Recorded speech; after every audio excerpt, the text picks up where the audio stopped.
Përmirësimi vë në lëvizje ligjin e karmës.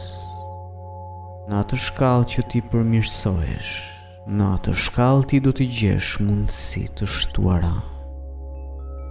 Një fjalë paralajmëruese në këtë pikë është e rëndësishme. Kur ti fillon ushtrimet metafizike, një ndryshim i caktuar ndodh në brendësi të vetes sënde.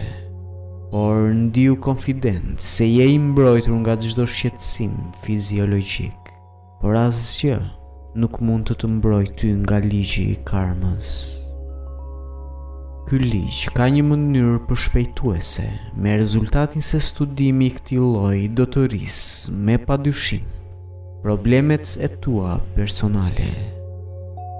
Ti fillon të paguash borxhet karmike shumë më shpejt.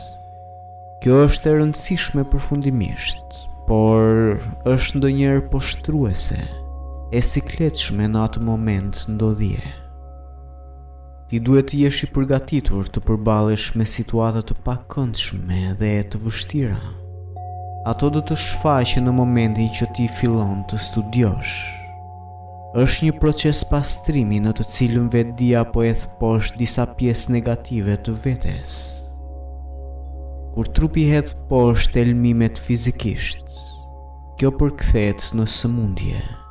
Kur shpirti fillon të hedh poshtë helme, kjo përkthehet në çrregullime.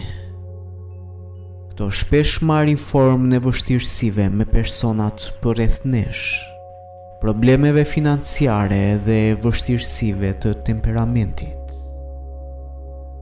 Gjëja që duhet të mbahet mend në rrethana të tilla është se pagesa e këtyre borxheve, duke përshpejtuar karmën, pastron natyrën subjektive dhe e përgatit atë për të marrë udhëzime metafizike. Prandaj, mos u habit nëse disa nga vështirësitë tua shumë fishohen.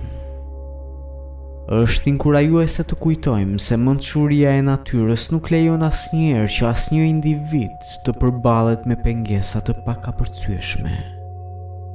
Shumë dështojnë në problemet e tyre, por ky dështim nuk është për shkak të mungesës së fuqisë së tyre potenciale për të pasur sukses.